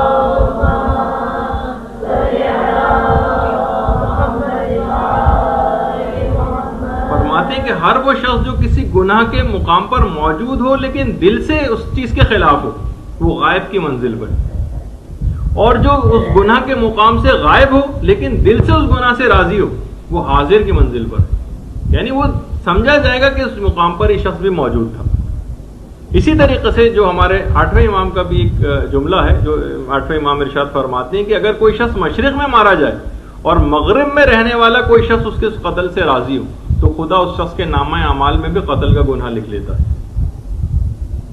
جب بھی وہ روایت میں ہے نا کہ مولا جب ایک جنگ سے فتح کے بعد جو مختلف امام کے صحابی تھے، تو جنگ میں جب امام کو فتح ہوئی تو امام کے صحابیوں میں سے ایک صحابی نے کہا کہ کاش آج میرا بھائی زندہ ہوتا تو وہ بھی اس فتح کو دیکھتا، تو فتح کو دیکھتا تو وہ کتنا خوش ہوتا۔ تو امام نے اس پر ایک جملہ ارشاد فرمایا تھا کہ اگر وہ دل سے ہمارے ساتھ تھا تو وہ اس فتح میں اب بھی ہمارا شریک ہے، بلکہ بڑھ کر یہ فرمایا کہ صرف تمہارا بھائی نہیں، وہ بھی اس فتح میں شریک ہے جو ابھی اس دنیا میں، اس عالم ہستی میں آئے ہی نہیں۔ مثلا ہم نہج البلاغہ اس قول کے مطابق ہم بھی امام کی اس فتح میں شریک ہیں۔ امام نے کہا کہ وہ بھی اس فتح میں شریک ہیں جو دل سے ہمارے ساتھ ہیں، چاہے وہ بھی اس عالم دنیا میں تشریف ہی نہیں لے کر آئے تب بھی۔ تو اس سوال کا بھی جواب مل گیا جو کسی طالبہ نے اس سے پہلے کیا تھا، کہ جب ہمارے اس کی ذکر ہو رہا تھا کہ حضرت آدم سے لے کر قیامت تک کے تمام مرحومین کو ثواب کیسے پہنچے گا جو کہ ابھی اس دنیا میں آئے ہی نہیں ہیں، تو اس کا بھی یہ جواب ہوگا کہ امام نے کہا کہ وہ لوگ بھی اس میں شریک ہیں جو بھی پیدا بھی نہیں ہوئے، تو اس طرح سے ثواب بھی پہنچایا جا سکتا ہے۔ اس لحاظ سے اسلام نے جو دینی رشتے قائم کیے اس کے تحت تمام مادی، علاقائی اور زمانی اور نسلی سرحدوں کو اسلام نے مٹا دیا۔ اور جو باقاعدہ زیارت عاشورہ میں بھی ہے نا، جو آپ پڑھتی ہیں کہ خدا لعنت کرے کہ جنہوں نے خبر شہادت امام حسین سنی اور اس پر راضی تھے، وہ بھی قاتلان امام حسین میں گنے جائیں گے۔ باقاعدہ جامع السعادات میں بھی اور جو اور کتابیں بھی آپ اخلاقیات کی پڑھتی ہیں ان میں بھی آپ کو یہ حدیث ملے گی کہ قیامت کے دن جب نامہ اعمال کھلے گا تو بہت ساری مومنین ایسی برائیاں اپنے نامہ اعمال میں دیکھیں گے جو انہوں نے کی نہیں ہوں گی۔ کہے گا کہ پروردگار یہ تو میں نے کی نہیں تھی، یہ کہاں سے آ گئی؟ کہا یاد کرو تم نے فلاں ایک موقع پر ایک مومن کی غیبت کی تھی، اس جس کی غیبت کی گئی تھی اس کے گناہ تمہارے نامہ اعمال میں آ گئے۔ بہت سی نیکیاں ایسی دیکھے گا کہ پروردگار میں نے تو نیکیاں اعمال یہ انجام ہی نہیں دیے تھے، یہ کہاں سے آ گئے؟ کہا کہ اس شخص کی نیکیاں جس نے تمہاری غیبت کی تھی۔ اور اس طریقے سے یعنی یہی نیکیوں کا بھی معاملہ ہے اور یہی ثواب کا بھی معاملہ ہے۔ اور خالی ایسا نہیں کہ صرف یہ نیکیاں ہی لکھی جاتی ہیں، جس طرح ہم نے ایک دفعہ پہلے بھی کہا تھا وَنَكْتُبُ مَا قَدَّمُوا وَآثَارَهُمْ، خالی صرف ہم کاموں ہی کو نہیں لکھتے بلکہ اس کے آثار کو بھی لکھتے ہیں، کاموں کے اثرات، حتیٰ کہ جیسے کہ میں نے ابھی کہا کہ ایک ایک چیز لکھی جاتی ہے، حتیٰ کہ جو آپ پھونک بھی مارتی ہیں وہ بھی نامہ اعمال میں لکھی جاتی ہے۔ اچھا اس کو باقاعدہ دیکھیے سناؤ کہ لوگ باقاعدہ بہت سی اسلامی باتوں کا مذاق بھی اڑانے لگتے ہیں اور بہت سے لطیفے بھی بنائے گئے ہیں کہ جناب وہ 3 دوست تھے، تینوں نے ایک دوسرے سے وعدہ کر لیا تھا کہ جو بھی ہم میں سے پہلے مر جائے گا وہ دوسرے کو اپنے حالات آ کر بتائے گا۔ ایک کا نام رحمان تھا، ایک کا نام یاسین تھا اور ایک تیسرا کوئی اور۔ رحمان کا پہلے انتقال ہو گیا، یاسین کے خواب میں آیا کہ جب وہ فرشتے میرے پاس آئے انہوں نے پوچھا تمہارا نام کیا ہے؟ میں نے کہا رحمان۔ انہوں نے کہا سورہ رحمان سناؤ۔ مجھے سورہ رحمان یاد تھی، میں نے سنا دی۔ یاسین کا بھی کچھ عرصے میں انتقال ہوا، تیسرے دوست کے خواب میں آیا، کہا کہ فرشتوں نے مجھ سے پوچھا کیا نام ہے تمہارا؟ میں نے کہا یاسین۔ میں نے سوچا اگر میں یاسین کہتا ہوں تو سورہ یاسین تو مجھے یاد ہی نہیں، تو میں نے کہا کہ نام تو میرا یاسین ہے لیکن گھر میں پیار سے لوگ مجھے کوثر کے نام سے پکارتے ہیں۔ تو بہرحال بہت سی چیزیں، یہ پھونک مارنا اور اس طرح کی چیزیں تاکہ وہ سورہ کوثر ہی ان سے سنتے فرشتے۔ تو بہرحال یہ بھی ایک بات ہوتی ہے کہ بہت سی چیزوں کو ہم بہت سرسری طور پر لے جاتے ہیں، یعنی اس کی سنگینی کا آپ اندازہ لگائیں کہ ایک پھونک بھی مارتی ہیں اور ایک سانس بھی لیتی ہیں تو یہ بھی لکھی جائے گی۔ یہاں تک کہ کس شخص کے لباس کے متعلق آپ نے کیا کہا تھا یہ بھی لکھا جاتا ہے۔ اچھا خالی یہی نہیں کہ صرف فقط نامہ اعمال کے اندر صرف آپ کے اعمال ہی لکھے ہوں گے، بلکہ وہ تمام نامہ اعمال مکمل طور پر حقائق بھی اس کے اندر مندرج یعنی اس کے اندر لکھے ہوئے ہوں گے، نہ کہ فقط تحریر۔ یعنی جس طریقے سے باقاعدہ ایک ویڈیو ہوتی ہے وہ نامہ اعمال کے اندر جو ہے وہ دیکھی جائے گی اس وقت۔ اچھا اسی طریقے سے بلکہ یہی نہیں کہ صرف اعمال ہی دیکھے جائیں گے بلکہ ان کی جزا و سزا بھی اس کے اندر نظر آ رہی ہوگی کہ اس کے بعد ان کا انجام کیا ہوگا وہ بھی وہ لکھا ہوا نامہ اعمال میں نظر آ رہا ہوگا۔ اور یہ کہا جائے گا یہ تم وہی کرتے تھے، یہ جو سب کچھ تمہارے ساتھ ہو رہا ہے سزا کے طور پر جو تم کرتے تھے تمہارے اپنے ہی کرتوتوں کا نتیجہ۔ اور بہرحال جو نیک لوگ ہوں گے وہ اصحاب الیمین ما اصحاب الیمین کی صدر موضود و طلح منضود، ان کی دائیں ہاتھ میں نامہ اعمال لینے والوں کا تو کیا کہنا ہے، کتنا قرآن نے اس کا تذکرہ کیا۔ اچھا اب ایک یہ ہے کہ جب ایک جو سوال ہے کہ قیامت کے میدان میں مکمل طور پر اندھیرا ہوگا یا مثلا گناہگار اندھے بھی محشور ہوں گے، بہت سی روایات میں یہ بھی ہے، تو پھر ان سے کہا جائے گا کہ نامہ اعمال پڑھو، تو جو اندھا ہے یا اندھیرے میں وہ نامہ اعمال کیسے پڑھے گا؟ اکثر جگہوں پہ یہ سوال بھی اٹھایا گیا۔ تو اس کا جواب علماء نے یہ دیا کہ دیکھیے جو اندھا پن ہے نا یا جو تاریکی ہے یہ ایک موقع پر ہوگی اور ایک موقع پر نہیں ہوگی. ایک موقع پر انسان اندھا ہوگا اور ایک موقع پر بینا ہوگا, یعنی ایک موقع پر اس کو آنکھوں سے نظر بھی آئے گا, اور خالی صرف اعمالی لکھے ہوئے نظر نہیں آئیں گے, حقائق کے ساتھ نظر آئیں گے. اچھا یہ بھی ہے کہ دنیا میں انسان جس بصیرت کا حامل تھا بس وہی ریفلیکٹ ہوگی عالم آخرت میں بھی. یعنی دنیا کے اندر جو اس کی شخصیت تھی, یہاں پہ اس کی جتنی بصیرت تھی, یعنی قیامت کی بصیرت اس دنیاوی بصیرت کی ریفلیکشن وہاں پر ہوگی. جو عقل کا اندھا یہاں پر ہے وہ وہاں پہ بھی وہی حرکتیں کرے گا. ابھی جیسے کہ آپ سنیں گے کہ وہ اللہ کو جھٹلائے گا اور فرشتوں کو جھٹلائے گا اور جھوٹی قسمیں کھائے گا اور لڑائی جھگڑا کرے گا میدان قیامت میں بھی. اچھا اب ایک چیز اور بھی آتی ہے جو کہ آپ اکثر پڑھتی بھی ہیں کتابوں میں, کہ تین چیزیں ہیں. ایک کو کہتے ہیں ہفت, بڑی ہے بے توئے, ایک ہوتی ہے ہفت. ایک ہے احباط, الف بڑی ہے بے الف توئے, اور تیسری چیز ہے تکفیر. مولانا غلام علی وزیری صاحب بڑا اچھا اس کی تشریح کرتے ہیں. آپ لوگ کو کبھی موقع ملے, مولانا شاید جلدی آپ لوگوں کا درس لینے بھی والے ہیں تو آپ ان سے پوچھیے گا, اس میں بڑی تفصیل میں جاتے ہیں. ہفت, احباط اور تکفیر. ہفت کہتے ہیں اعمال کا بے اثر اور باطل ہو جانا. وَحَبِطَ مَا صَنَعُوا فِيهَا وَبَاطِلَ مَا كَانُوا يَعْمَلُونَ, سورہ ہود کی جو آیت ہے. یعنی انہوں نے جو کچھ تیار کر کے رکھا تھا وہ سب باطل اور بے اثر ہو گیا. یہ ہوتا ہے ہفت, یعنی نامہ اعمال میں آپ نے جتنی بھی نیکیاں کی تھیں وہ ساری باطل, بیکار اور بے اثر ہو گئی. احباط, متکلمین جو علماء عقائد ہیں انہوں نے کہا کہ گزشتہ اعمال کا بعد کے گناہوں کی وجہ سے ان کا ثواب ختم ہو جانا. گزشتہ اعمال کا جو ثواب تھا وہ بعد کے گناہوں کی وجہ سے ختم ہو جانا, اسے کہا جاتا ہے احباط. اچھا تکفیر یہ ہے کہ گزشتہ گناہوں کی سزا کا نیک اعمال کے اثرات کی وجہ سے ختم ہو جانا, یہ تکفیر ہے.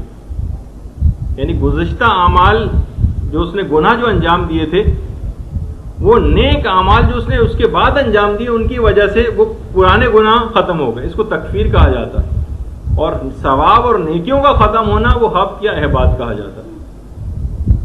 اچھا اب ایک سوال ہے کہ کیا ہر شخص ظاہر ہے کہ اپنے متعلق تو ذرا ہمدردی سے سوچتا ہے نا, کیا ہفت صحیح ہے؟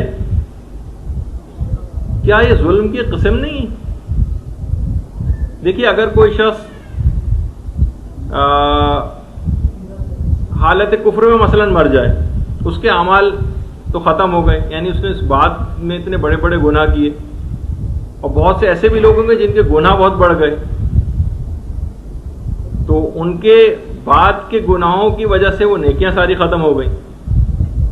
اچھا بہت سارے لوگ مومنین بھی ایسے ہوتے ہیں کہ جنہوں نے نیکیاں بھی کی, گناہ بھی کیے, اور بغیر توبہ کے اس دنیا سے چلے گئے.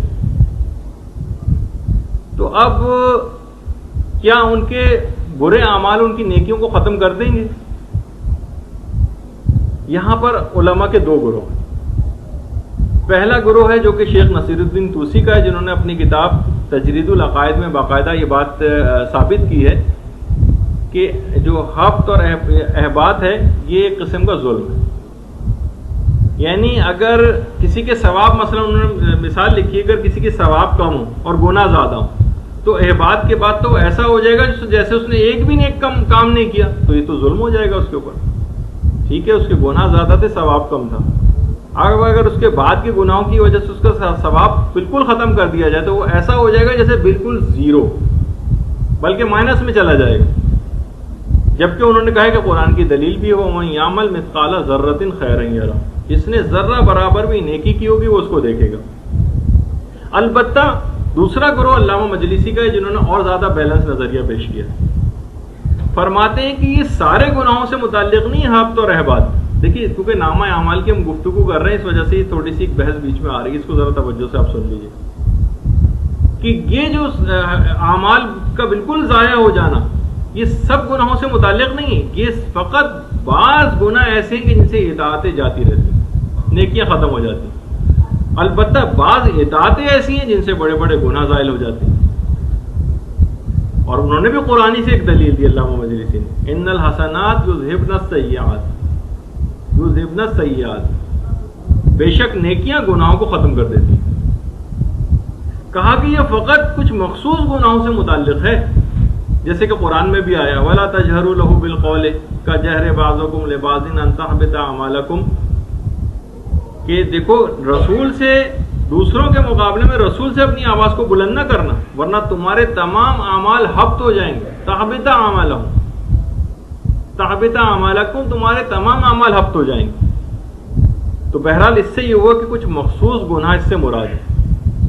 جب بھی رسول نے ابو ذر سے بھی کہا تھا کہ اے ابو ذر، جہاں پہ ہو، جس حال میں بھی ہو، خدا سے ڈرو، اور جب بھی تم کوئی برا کام کر لو اس کی جگہ پر فوراً اسی جگہ ایک نیک کام ضرور انجام دو تاکہ پروردگار اس برائی کو تمہارے نامہ اعمال سے محو کر دے. یعنی جس جگہ بھی کوئی آپ نے برائی کی اس جگہ پہ کوشش کریں کہ ایک نیک عمل ضرور ہو جائے. اچھا، اسی طریقے سے حسد کے متعلق کہا جاتا ہے ایاکم والحسد فإن الحسد یاکل الحسنات کما تاکل النار الحطب، بے شک حسد نیکیوں کو اس طرح سے کھا جاتا ہے جس طرح آگ سوکھی لکڑی کو کھا جاتی.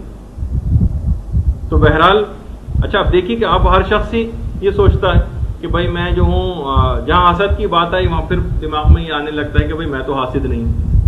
طبق ایسا ہے کہ ابھی جو ایک کتاب اور مدرسے کی طرف سے پرنٹ ہونے گئی ہوئی ترک گناہ کے 40 طریقے، وہ بھی آنے والی ہے. اور اس کے بعد پائپ لائن میں ایک کتاب اور بھی ہے جو آپ کی ویسے اس کے لیے اس کے طور پہ بتائی جا رہی ہے، جو مدرسے کی طرف سے شائع ہوگی، جس میں اس طرح کی تمام چیزیں ہوں گی. اس کا عنوان ابھی سوچا جا رہا ہے کہ کیا ہوگا، لیکن شاید اس طرح کو کہ میں کیا ہوں. ہر شخص اگر اندازہ کرنا چاہے کہ میں ہوں کیا، کتنے پانی میں ہوں میں دینی طور پر. مثلا پہلے تو ہم یہ سوچ رہے تھے کہ اس کو اس طرح سے لکھا جائے کیا آپ ایسے ہیں، تو وہ ہر شخص بہت پرسنل اس کو لے لیتا اور اسے برا لگتا. کیا میں کیا ہوں؟ اچھا، اس میں مختلف چیزیں ہوں گی. کیا میں حاسد ہوں؟ حسد کی پوری علامتیں 1 2 3 4 5 کر کے 25 30 تک لکھی ہوں گی. اس میں آپ کو اپنا اسکورنگ سسٹم دیکھنا ہوگا کہ کتنا اسکور ہے، ورنہ ہر شخص بظاہر تو کہہ دیتا ہے کہ نہیں بھائی میں تو کسی سے حسد نہیں کرتا. نہیں، اس میں دیکھیے علامتوں سے بیماری کا پتہ چلتا ہے. کیا میں مغرور ہوں؟ متکبر کی علامات لکھی ہوں. کیا میں کمینہ ہوں؟ کمینے کی روایت باقاعدہ پوری، کمینہ کس کو کہتے ہیں، کمینے کی پوری علامتیں ہیں کہ کمینہ کس کو کہا جاتا ہے. ہر شخص دیکھے کہ وہ ہے. کیا میں ذلیل ہوں؟ ذلیل کی پوری علامت. کیا میں ریاکار ہوں؟ ریاکار کی پوری علامت ہے. اچھا، اسی طریقے سے کیا میں غافل ہوں؟ کیا میں انسان ہوں؟ بہت سی روایت میں پورا بتایا گیا کہ انسان کس کو کہتے ہیں. تو اس طرح سے کر کے اس کے اندر پورا ایک کوشچنر ہوگا اور باقاعدہ سوال نامہ ہوگا، اسکورنگ سسٹم ہوگا. ہر شخص اپنے مطابق فیصلہ کر سکتا ہے.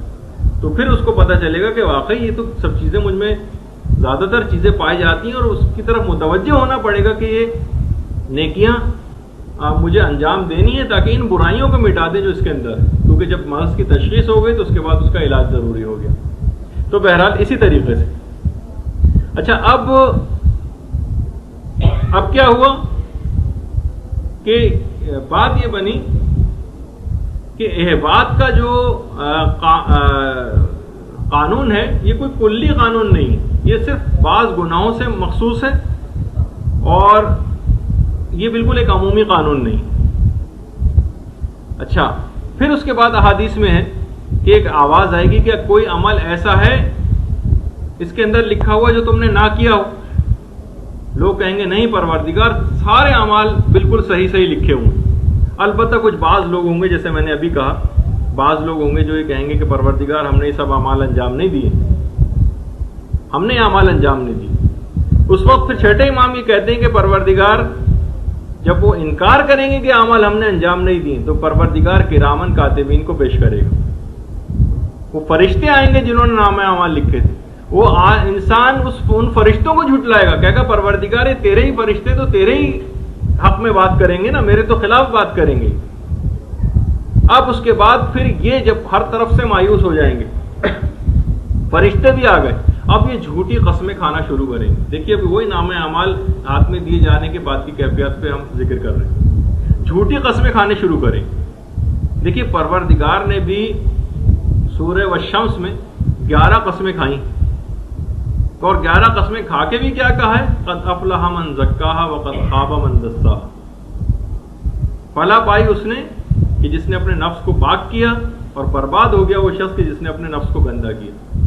11 قسمیں کھائیں۔ روایت میں ملتا ہے کہ ایک شخص آیا باقاعدہ اور چیخ چیخ کر کہنے لگا کہ کون تھا وہ ظالم جس کو یقین دلانے کے لیے پروردگار کو 11 قسمیں کھانی پڑی۔ یہ کہہ کے اس غم میں بے ہوش ہو کے گرا اور انتقال کر گیا کہ وہ ظالم کون تھا جس کے لیے 11 قسمیں کھانی پڑی پروردگار عالم کو، صرف یہ بات کہنے کے لیے کہ قد افلح من زکاہا وقد خاب من دساہا۔ بہرحال یہ تو بیچ میں بات آئی کہ وہ جھوٹی قسمیں کھانا شروع کریں۔ اچھا، جب اتنے زیادہ بے حیائی ان کی بڑھ جائے گی کہ وہ جھوٹی قسمیں کھائیں گے، اب ان کے لبوں کے اوپر مہر لگا دی جائے گی۔ باقاعدہ روایات میں ملتا ہے کہ ان کے منہ کو تسموں سے باندھ دیا جائے گا، اور اس کے بعد اعضاء و جوارح خود بولیں گے، کیونکہ اس کا منہ تو بند ہو جائے گا، کیونکہ اس نے جھوٹی قسمیں کھائیں، جھٹلایا، جھوٹ بولا، لڑائی جھگڑا کرنا شروع کر دیا، پروردگار پہ الزامات لگانے شروع کر دیے، فرشتوں پہ الزامات لگانے شروع کیے۔ اب اس کا منہ بند کر دیا گیا۔ منہ بند ہونے کے بعد اعضاء و جوارح بولنا شروع کریں۔ اور روایات میں ایک جملہ یہ بھی ملتا ہے کہ جو سب سے پہلا جو انسان کا عضو بولے گا وہ اس کی ران اور ہتھیلی ہوگی۔ اچھا، بہت سی آیات میں بھی ہے کہ اس کی کھال بھی بولے گی۔ بہرحال تفسیر المیزان میں ائمہ سے مروی روایات ہیں، اور ان میں یہ ہے کہ کھال سے مراد شرمگاہیں ہیں کہ جو بولیں گی۔ بہرحال یہ کیونکہ بولنے کی بات آئی اس وجہ سے اس کا بھی جو ہے وہ ذکر ہو گیا۔ اچھا، جب وہ دیکھیں گے کہ اب کوئی دال نہیں گل رہی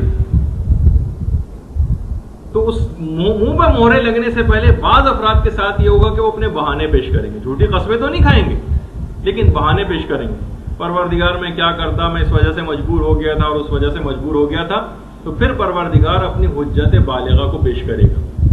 فَلِلَّهِ الْحُجَّةُ الْبَالِغَةُ جو قرآن کی قائد بھی۔ شیخ مفید نے اپنی اعمالی میں 5ویں امام محمد باقر علیہ السلام سے روایت لکھی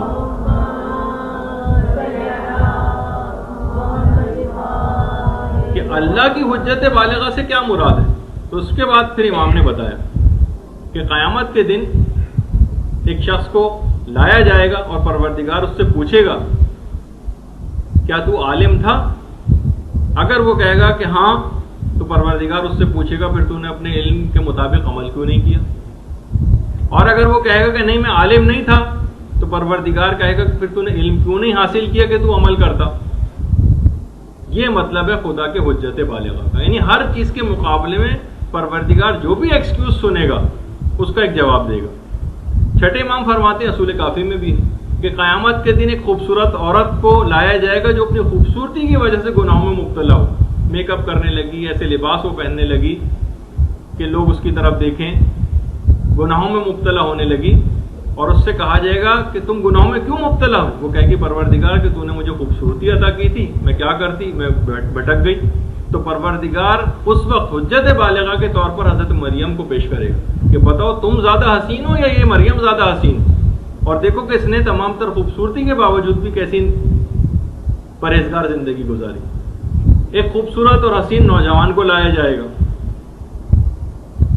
جو اپنی خوبصورتی کی وجہ سے گناہوں میں مبتلا ہو گیا، بال بنا کے روڈوں پہ کھڑا ہو رہا ہے اور گلی کے تھڑوں کے اوپر بیٹھ رہا ہے اور فیشن شو اور ماڈلنگ کر رہا ہے، اور آتے جاتے شرفا خواتین کو تاک رہا ہے۔ اس طرح کے جو معاشرے کے اندر جو نوجوانوں جن گناہوں کے اندر مبتلا اس کو لایا جائے گا۔ جب وہ ایکسکیوز پیش کرے گا اپنا تو پروردگار حضرت یوسف کو پیش کرے گا کہ تم زیادہ حسین ہو یا یوسف زیادہ حسین ہے؟ دیکھو اس نے اس کے باوجود بھی یہ کسی گناہ کی طرف نہیں گیا۔ اسی طریقے سے ایک پریشان حال مومن کو لایا جائے گا۔ پریشان حال مومن جو کہ اپنی پریشانیوں اور پیسوں کی کمی کی وجہ سے حرام کھانا شروع کر دی۔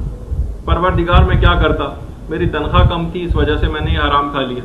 پروردگار میں کیا کرتا، میں نے اس وجہ سے بینک میں جاب کر لی کیونکہ میرے اخراجات پورے نہیں ہوتے تھے اور یہاں پہ مجھے اچھی سیلری مل رہی تھی۔ تو پروردگار میں نے اس وجہ سے سودی اسکیم کا پیسہ استعمال کیا کہ میرے پاس پیسے پورے نہیں پڑتے تھے۔ تو پروردگار اس سخت مصیبت زدہ مومن کے مقابلے میں حضرت ایوب کو پیش کرے گا۔ بتاؤ کہ تمہاری مصیبت زیادہ بڑی تھی یا ایوب کی مصیبت زیادہ بڑی تھی؟ اور یہاں تک کہ وہ حضرت ایوب کے آنے کے بعد خاموش ہو جائے گا. اسی طریقے سے بیماروں کو لایا جائے گا کہ بتاؤ تم زیادہ بیمار تھے یا ایوب زیادہ بیمار تھا، لیکن اس کے باوجود تم نے تو ذرا سی اپنی بیماری میں نماز روزے قضا کرنے شروع کر دی. اور ایوب کو دیکھو، اس نے اس کے باوجود بھی کسی بھی عبادت کو اپنے ضائع نہیں ہونے دیا. اسی طریقے سے عمراء اور سلاطین کی بیویاں جو پھنس جاتی ہیں ان کے پاس، پروردگار میں کیا کرتی، میرے شوہر تھا ہی اتنے عہدے پر، مجھے اس کے ساتھ پارٹیز میں جانا پڑتا تھا، میں کیا کرتی؟ تو پروردگار اس کی حجت بالغہ کے لیے حضرت آسیہ کو پیش کرے گا کہ بتاؤ تم زیادہ مصیبت میں تھی اور مجبور تھی یا آسیہ زیادہ مصیبت میں تھی اور مجبور تھی؟ اسی طریقے سے بہت سے وزراء یا حکومتی عہدوں کے اوپر رہنے والے اشخاص کہ پروردگار ہم کیا کرتے ہیں، ہمیں تو عہدہ ہی ایسا مل گیا تھا، ہم کیا کرتے ہیں، مجبور ہو گئے. تو پروردگار حضرت حزقیل کو پیش کرے گا کہ بتاؤ تم زیادہ مجبور ہو گئے تھے یا حزقیل زیادہ مجبور تھے.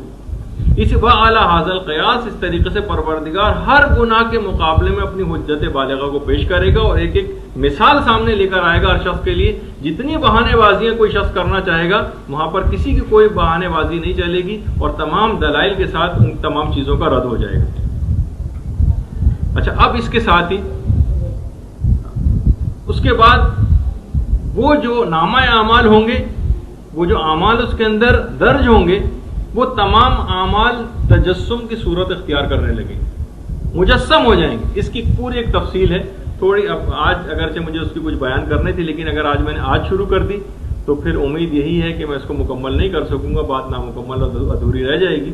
اور وہ بہت اہم بھی ہے کہ کس کس طرح کی شکلیں یہ نامہ اعمال، کیونکہ میں نے یہ کہا کہ فقط یہ نہیں ہوگا کہ اس میں کتابی صورت میں اس طرح کوئی چیز لکھی ہوتی اس طرح سے لکھے ہوں گے، بلکہ اپنے تمام حقائق کے ساتھ لکھے ہوں گے، بلکہ وہ ان کو دیکھے گا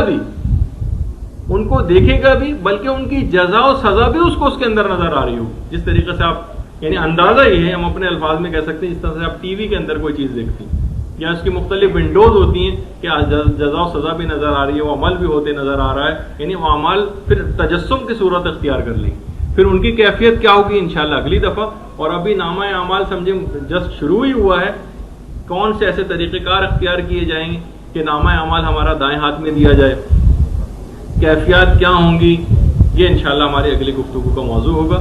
آج کی حد تک ہم یہاں پر گفتگو روکتے ہیں. سوال فقط ایک آدھی آیا اور کچھ صفحے پڑھنے کی مجھے آوازیں آ رہی ہیں، تو وہ اگر انتظامیہ کے ذریعے ہی مجھے پہنچا دیے جائیں تو انشاءاللہ ان کے تحریری جوابات بھی آ جائیں گے. آج فقط چند ایک ذرا ڈسکرپٹیو باتیں ہماری نسبتاً زیادہ رہیں. البتہ یہ کہ بہرحال ہم لمحہ بلمحہ یعنی جس طریقے سے روایات میں ذکر ہوا ہے ایک کے بعد ایک مرحلہ وہ ہم بیان کرتے جا رہے ہیں. آج کے حد تک ہم گفتگو یہاں پر روکتے ہیں. وصلی اللہ علی محمد وآلہ الطیبین الطاہرین. درود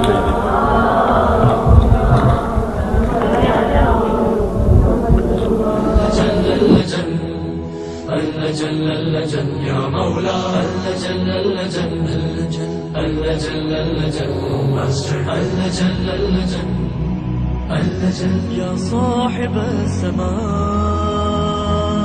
اللجن